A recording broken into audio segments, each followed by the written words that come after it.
जय Hind and hello guys, स्वागत है आपका आपके अपने YouTube चैनल ज्ञानदेह होस्ट में। और इस वीडियो में गाइस मैं आपके लिए एयरपोर्ट की एक अच्छी वैकेंसी के बारे में फॉर्म फिलअप की वीडियो लेकर के आया हूं, जहां पर आपको इस वैकेंसी के बारे में भी बताया जाएगा कि कौन लोग इसमें अप्लाई करने के लिए एलिजिबल है और वैकेंसी परमानेंट है या फिर नहीं है। इसके अलावा फिर आपको इसी वीडियो में बताया जाएगा कि कैसे आप इस फॉर्म को भर पाएंगे, जो कि आप ऑल इंडिया से 12वीं पास के माध्यम से भर सकते हैं। इसलिए आपको वीडियो को पहले 2 से 3 मिनट तक देख लेना है। उसके बाद में अगर आप इसमें एलिजिबल है और इंटरेस्टेड है तो आगे वीडियो को देख करके इस फॉर्म को भर लीजिएगा, क्योंकि यहां पर आपको पूरी जानकारी दी जाएगी। एंड गाइस, ये जानकारी देने से पहले कहना चाहूंगा कि अगर आपने अभी तक वीडियो को लाइक नहीं किया तो लाइक कर दीजिए, साथ ही साथ चैनल को सब्सक्राइब भी कर लीजिए, क्योंकि गाइस मैं आपके लिए यहां पर स्पेशल मेहनत कर रहा हूं, यानी कि एक्स्ट्रा एफर्ट कर रहा हूं ताकि आपको सबसे पहले अपडेट दे सकूं। और ये आप यहां से अंदाजा लगा सकते हैं कि अभी रात के 1:13 हुए। आप देख सकते हैं फ्राइडे 20 अक्टूबर 2023 आज की डेट है। तो अभी रात में ही ये वीडियो मैं आपके लिए बना रहा हूं ताकि आपको सबसे पहले अच्छे वे में पूरी जानकारी दी जाए। तो ये जानने के बाद में अगर आपको लगता है कि मैं आपके लिए कुछ एक्स्ट्रा एफर्ट कर रहा हूं तो आप वीडियो को लाइक, शेयर एंड चैनल को सब्सक्राइब कर लीजिएगा, बाकी आपकी मर्जी है। अब चलिए पॉइंट पर आते हैं। तो वीडियो के डिस्क्रिप्शन में मैंने आपको हमारी वेबसाइट का लिंक दिया है। ये लिंक आप जैसे ही ओपन करेंगे तो आपके सामने इस भर्ती की जानकारी आएगी, जहां पर जानने को मिलेगा कि ये भर्ती आपके असिस्टेंट की पोस्ट पर निकाली है, जिसमें कि आपकी 436 पोस्ट निकाली गई है।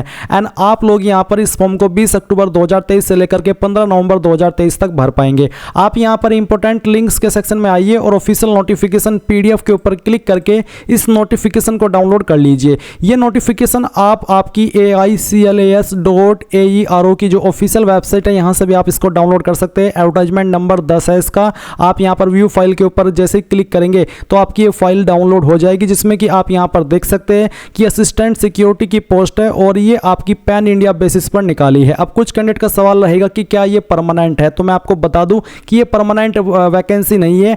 आपकी 3 साल की कॉन्ट्रैक्ट पीरियड पर है। उसके बाद में आपकी परफॉर्मेंस के अकॉर्डिंग इसको बढ़ाया जा सकता है। एंड यहाँ पर जो आपकी जॉब लोकेशन रहेगी वो आपकी इन सिटीज़ के अंदर रहने वाली, जो कि आप देख सकते हैं। इसके अलावा आपकी ऑल इंडिया में किसी भी सिटी में जो पोस्टिंग है वो की जा सकती है, बट मेनली इन सिटी के अंदर आपकी पोस्टिंग रहेगी। इसके बाद में गाइज आप यहां पर जान लीजिए कि इसमें अप्लाई करने के लिए जनरल ओबीसी कैटेगरी कैंडिडेट को 500 रुपये फीस पे करनी है, और SC ST EWS and all category female को अप्लाई करने के लिए 100 रुपये फीस पे करनी है। इंपॉर्टेंट डेट्स जैसे कि मैंने बताई कि 20 अक्टूबर 2023 से लेकर के 15 नवंबर 2023 तक आप फॉर्म को भर पाएंगे। अब आती है आपकी एलिजिबिलिटी। तो इसमें 12वीं पास कैंडिडेट अप्लाई कर पाएंगे। एंड ये जो आपकी 12वीं है वो आपने 60% के साथ में की हो, अगर आप जनरल कैटेगरी कैंडिडेट है, जनरल या फिर ओबीसी। एंड अगर आप SC ST कैंडिडेट है तो फिर जो आपकी 12वीं है वो आपने 55% के साथ में की हो। जिनकी इनसे कम परसेंटेज से नीचे होगी 12वीं, वो एलिजिबल नहीं हो पाएंगे अप्लाई करने के लिए। साथ ही आपको कहा है कि आपको रीड, स्पीक इंग्लिश, हिंदी, यानी कि आपको इंग्लिश अच्छे से रीड करनी और बोलनी या फिर समझनी आनी चाहिए। अगर आपको इंग्लिश नहीं भी आती, हिंदी आती है, आप हिंदी में जो आपकी लोकल लैंग्वेज है उसमें अच्छे से फ्लुएंट है, तो तब भी आप इस पर अप्लाई कर पाएंगे। एज आपकी मैक्सिमम 27 साल रखी गई है, जो कि 1/10/2023 तक काउंट की जाएगी। एंड जो प्रोफाइल आप देख सकते हैं कि आपको इसमें क्या करना होगा। सिलेक्शन आपका इसमें इंटरव्यू के द्वारा किया जाएगा, जो कि आपके परसेंटेज के आधार पर आपको शॉर्टलिस्ट किया जाएगा, यानी कि 12वीं के अंदर कितनी परसेंटेज है उसके आधार पर आपको शॉर्टलिस्ट किया जाएगा। एंड यहाँ पर गाइज इसमें सैलरी आपको जो मिलेगी वो पहले साल 21,500 है, दूसरे साल 22,000 है और तीसरे साल 22,500 है। तो ये सब जानकारी आपने यहाँ पर जान ली है। अब बात करते हैं कि अगर आप इसमें एलिजिबल है और इंटरेस्टेड है तो आप कैसे फॉर्म को अप्लाई करेंगे। तो फॉर्म अप्लाई करने के लिए आप ये अप्लाई ऑनलाइन लिंक ओपन कीजिएगा। इसको ओपन करने के बाद में डायरेक्टली आपके सामने ये वाला इंटरफेस आ जाएगा। वैसे आप यहाँ पर एडवर्टाइजमेंट के सेक्शन में आकर के अप्लाई के ऊपर जैसे क्लिक करते हैं एंड देन यहाँ पर लॉगिन करते हैं, तो बेसिकली अब आपको यहाँ पर लॉगिन ही करना है। लॉगिन के ऊपर क्लिक करने के बाद आपके सामने कुछ ऐसा इंटरफेस आएगा। तो आप फ्रेशर है तो फ्रेशर है, इसलिए आप यहाँ पर इसमें पहले रजिस्ट्रेशन करेंगे। तो रजिस्टर हियर के ऊपर आपको क्लिक करना है। देन गाइज यहाँ पर आपको आपका आधार कार्ड नंबर एंटर करना है। फिर जो आपका आधार कार्ड है वो आपको यहाँ पर अपलोड करना है। इसके बाद में जो आपका नाम है वो आप यहाँ पर आधार कार्ड के अकॉर्डिंग और 10th के सर्टिफिकेट के अकॉर्डिंग एंटर करेंगे। फिर आप यहाँ पर आपकी ईमेल आईडी एंटर करेंगे एंड देन यहाँ पर एक पासवर्ड आप बनाएंगे। इसके बाद में आपको आपका जेंडर बताना है, मेल, फीमेल या फिर ट्रांसजेंडर, जो भी है वो आप सिलेक्ट कर लेंगे। इसके बाद आपको अपना मोबाइल नंबर एंटर करना है। Do you have pan number, क्या आपके पास पैन कार्ड है? अगर हाँ तो आप यस करेंगे। यस करने के बाद में आपको आपका पैन नंबर देना है,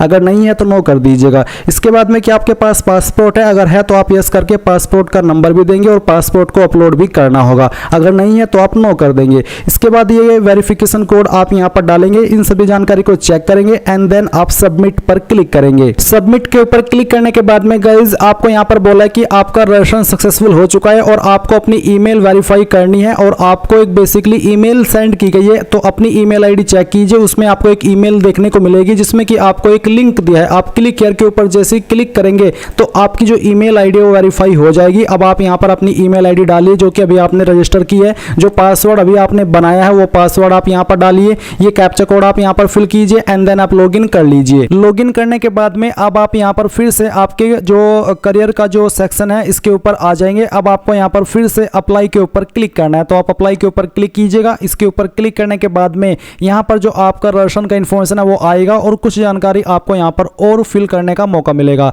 जैसे कि अगर आपको कोई मिडिल नेम है तो आप यहाँ पर दे सकते हैं, आपका लास्ट नेम यहाँ पर आप चेंज भी कर सकते हैं और उसको दोबारा से डाल भी सकते हैं। इसके बाद में आपका जेंडर आपको सेलेक्ट करने का ऑप्शन दिया, आप जेंडर भी यहाँ पर चेंज कर सकते हैं या फिर उसको सेलेक्ट भी कर सकते हैं। डेट ऑफ बर्थ आपकी दी गई है, नंबर दिया गया है, कोई अन्य फोन नंबर देना चाहते तो आप यहाँ पर डाल सकते हैं, नहीं तो आप इसको ऐसे ही रहने दीजिए। इसके बाद में ईमेल आईडी, फिर आपका जो परमानेंट एड्रेस है वो परमानेंट एड्रेस आप यहाँ पर फिल करेंगे। तो जो भी आपका परमानेंट एड्रेस है वो आप यहाँ पर भर सकते हैं। एंड यहाँ पर एक तरफ है आपका कोरेस्पोंडेंस एड्रेस यानी कि प्रेजेंट एड्रेस, तो जो भी आपका प्रेजेंट एड्रेस है वो आप यहाँ पर फिल कर दीजिएगा।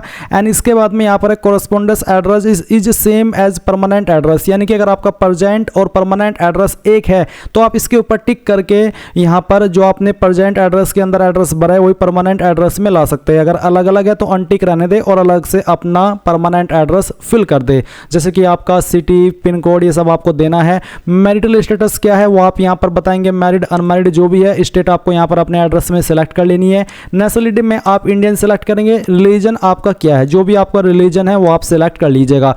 कैटेगरी डिटेल में यहाँ पर जो भी आपकी कास्ट कैटेगरी है वो आपको सेलेक्ट कर लेनी है। नेम ऑफ कम्युनिटी कास्ट, आपकी कास्ट या फिर कम्युनिटी कौन सी है वो आप यहाँ पर लिखिए। Name of village town you belong to, कौन से टाउन से आप बिलोंग करते हैं उसका नाम आपको लिखना है। पिन कोड आपको डालना है, डिस्ट्रिक्ट अपनी यहाँ पर लिख देनी है, स्टेट यहाँ पर आपको अपनी लिखनी है। सर्टिफिकेट नंबर आपका क्या है, जो आपका कास्ट सर्टिफिकेट जो कि SC ST OBC category candidate को देना है तो आपको सर्टिफिकेट नंबर देना है। सर्टिफिकेट डेट कब आपने सर्टिफिकेट बनवाया है वो डेट आप यहाँ पर डालिएगा। इश्यूड बाय, किसके द्वारा जारी किया गया। ये सर्टिफिकेट जनरली आपका SDM, तहसीलदार, नायब तहसीलदार, CO इन पोस्ट के अधिकारी द्वारा जारी होता है। तो जिस भी पोस्ट के अधिकारी ने आपका सर्टिफिकेट जारी किया है उसी पोस्ट का नाम आपको यहाँ पर लिखना है। इसके बाद है whether certificate is valid as on date, यानी कि क्या आपका जो सर्टिफिकेट है वो एज ऑन डेट यानी कि फॉर्म भरने तक की डेट तक वैलिड है, आप इस पर यस कर दीजिएगा।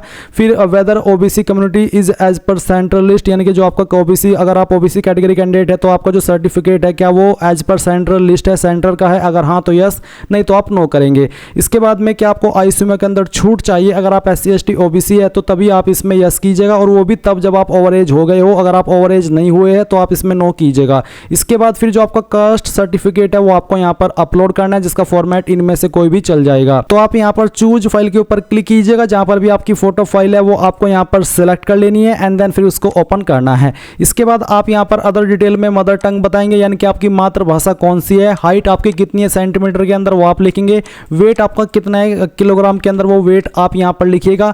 आधार कार्ड नंबर देना है, पैन कार्ड नंबर देना है, आपका अगर पासपोर्ट है तो वो भी आपको देना है। आधार कार्ड नंबर देना कंपलसरी है, पैन कार्ड नहीं भी है और पासपोर्ट नहीं भी है तो आप इसको खाली छोड़ सकते हैं। फिर यहाँ पर आती है एक्स सर्विसमैन डिटेल, अगर आप एक्स सर्विसमैन है तो यस कीजिए, नहीं तो नो ही रहने देना है। पुलिस सर्विसेज डिटेल में बताइए, पुलिस सर्विसेज के अंदर अगर आप है तो यस, नहीं तो आप नो करेंगे। इसके बाद में यहाँ पर आता है any government, semi government, PSU और ऑटोनोमस बॉडी डिटेल, अगर है आप इनमें से किसी डिपार्टमेंट से तो आप इसमें यस कीजिएगा, नहीं तो आपको नो ही रहने देना है। पेंडिंग क्रिमिनल लिटिगेशन, तो अगर आपके ऊपर कोई FIR दर्ज है, अगर हाँ तो यस, नहीं तो आप नो करेंगे।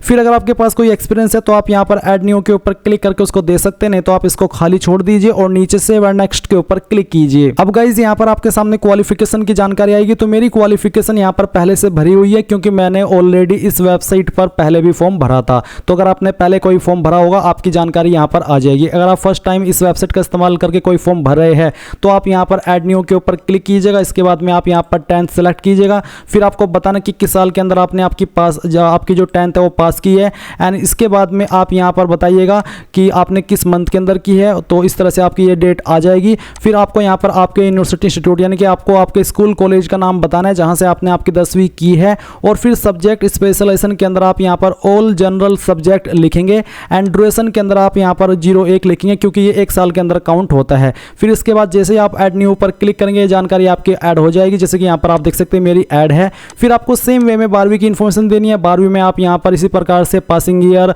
आपके स्कूल कॉलेज का नाम और सब्जेक्ट में बता देना है, पीसीएम से की है, पीसीबी से की है, आर्ट से की है या फिर कॉमर्स से की है। एंड ड्यूरेशन में आपको 02 लिखना है। इसके बाद आप ऐड न्यू पर क्लिक करके इस जानकारी को यहाँ पर ऐड कर देंगे। फिर गाइज यहाँ पर नीचे आती है लैंग्वेज नोन, तो आप लैंग्वेज नोन में ऐड न्यू पर क्लिक कीजिएगा। यहाँ पर लैंग्वेज में हिंदी लिखना है। फिर बताना कि मुझे पढ़नी आती है, लिखनी आती है और बोलनी आती है। इसी प्रकार से अगर आपको इंग्लिश पढ़नी, लिखनी, बोलनी तीनों आती है तो आप उसमें यस कर देंगे। एंड अगर आपको कोई तीसरी लैंग्वेज भी आती है तो आप यहाँ पर लैंग्वेज लिख करके, जैसे कि मैं यहाँ पर एक डेमो के लिए लैंग्वेज लिख करके दिखा रहा हूँ और बताता हूँ कि मुझे पढ़नी आती है, लिखनी आती है और बोलनी आती है, तो इस तरह से आप इसको दे देंगे। फिर आपको नीचे सेव एंड नेक्स्ट के ऊपर क्लिक करना है। अब गाइज यहाँ पर आपके सामने प्रोफेशनल एक्सपीरियंस का सेक्शन आया है। तो इसमें गाइज आपको क्या करना है, आप यहाँ पर जैसे ही ऐड न्यू के ऊपर क्लिक करेंगे तो आपको इसमें नेम में फ्रेशर लिखना है और उसके बाद में आपको कोई भी जानकारी नहीं भरनी है। और फिर आप यहाँ पर इसको सेव कीजिएगा और सेव करने के बाद में जानकारी आपकी यहाँ पर सेव हो जाएगी। अगर कोई एक्सपीरियंस है तो आप दे सकते हैं, नहीं तो आप सिंपली फ्रेशर लिख करके इस तरह से जानकारी सेव कर दीजिए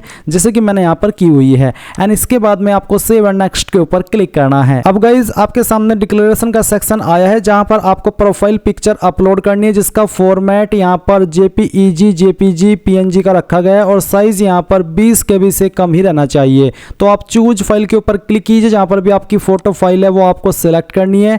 एंड यहाँ से फिर आपको उसको ओपन करना है। तो चलिए मैं यहाँ पर एक फाइल सिलेक्ट करता हूँ और इसको ओपन कर लेता हूँ। फिर आप यहाँ पर सिग्नेचर की फाइल सेलेक्ट कीजिए, जहां पर भी साइन है आपका सेलेक्ट कर लीजिएगा एंड देन यहाँ से ओपन करना है। फिर आते हैं do you in possession of NCC C level certificate. अगर आपके पास एनसीसी सी लेवल सर्टिफिकेट आने वाला है या फिर आपके पास है तो आप यहाँ पर उसको अपलोड करेंगे, नहीं तो आप इसको ऐसे ही रहने दीजिए। फिर नीचे आता है station, station name you are applying for, कौन से स्टेशन के लिए आप अप्लाई करें। काफ़ी सारे स्टेशन के लिए वैकेंसी है तो इनमें से जिसके लिए भी अप्लाई करना है वही आप सेलेक्ट कर लीजिए। मैंने देहरादून सेलेक्ट किया है। अब आपको यहाँ पर टिक करना है एंड इसके बाद में जो फीस आपकी कैटेगरी के ऊपर लागू है वो आपको देखने को मिलेगी। एंड देन अब आप यहाँ पर सबमिट एंड पे नाउ इसके ऊपर क्लिक करेंगे या फिर उसके पहले आप प्रीव्यू के ऊपर क्लिक करके जितनी भी जानकारी भरी है वो सभी आप यहाँ पर चेक कर सकते हैं। अगर आपको लगता है कि कोई जानकारी गलत हो गई है तो आप यहाँ पर इसको एडिट के ऊपर क्लिक करके एडिट कर सकते हैं। अगर आप यहीं से इसका प्रिंट लेना चाहते हैं तो वो भी आप यहाँ पर सेव कर सकते हैं। इसके बाद में आप यहाँ पर नीचे आइए और सबमिट एंड पे नाउ के ऊपर क्लिक कीजिए। अब आपको यहाँ पर पेमेंट के पेज पर ट्रांसफर किया जाएगा। आप अपनी application fees net banking, UPI या फिर इस कोड को स्कैन करके जमा कर सकते हैं। जैसे ही आप अपनी एप्लीकेशन फीस जमा कर देंगे तो आप अपने फॉर्म का फाइनल प्रिंट आउट ले पाएंगे। तो गाइज इस प्रकार से आप लोग AAICLAS असिस्टेंट ऑनलाइन फॉर्म 2023 को भर पाएंगे। आई होप ये प्रोसेस आपको पसंद आया होगा। तो गाइज मैंने यहाँ पर पूरी जानकारी आपको इसके बारे में दे दी है। अगर आपका कोई सवाल डाउट है कमेंट के माध्यम से पूछ लीजिएगा। एंड अगर आपने अभी तक भी वीडियो को लाइक नहीं किया तो कर दीजिए, क्योंकि गाइज मैं आपके लिए एक एक्स्ट्रा एफर्ट कर रहा हूँ ताकि आपको सबसे पहले अपडेट दिया जाए। क्योंकि ऐसा ही मैं कहने के लिए सिर्फ नहीं कहता कि मैं सबसे पहले अपडेट देता हूँ, उसके लिए मैं स्पेशल एफर्ट आपके लिए करता भी हूँ। तो 1:30 बज चुका है, मैं इसको वीडियो को जब तक अपलोड करूँगा 2:30-3 बज जाएंगे। तो ऐसे में बस यही है कि अगर आपको लग रहा है कि कुछ मैं स्पेशल कर रहा हूँ तो लाइक शेयर कर दीजिएगा एंड चैनल को सब्सक्राइब भी कर लीजिए, क्योंकि आपको इसी तरह से हर फील्ड में all over India job cover करके अपडेट दिए जाएंगे। Again thanks for watching. जय हिंद।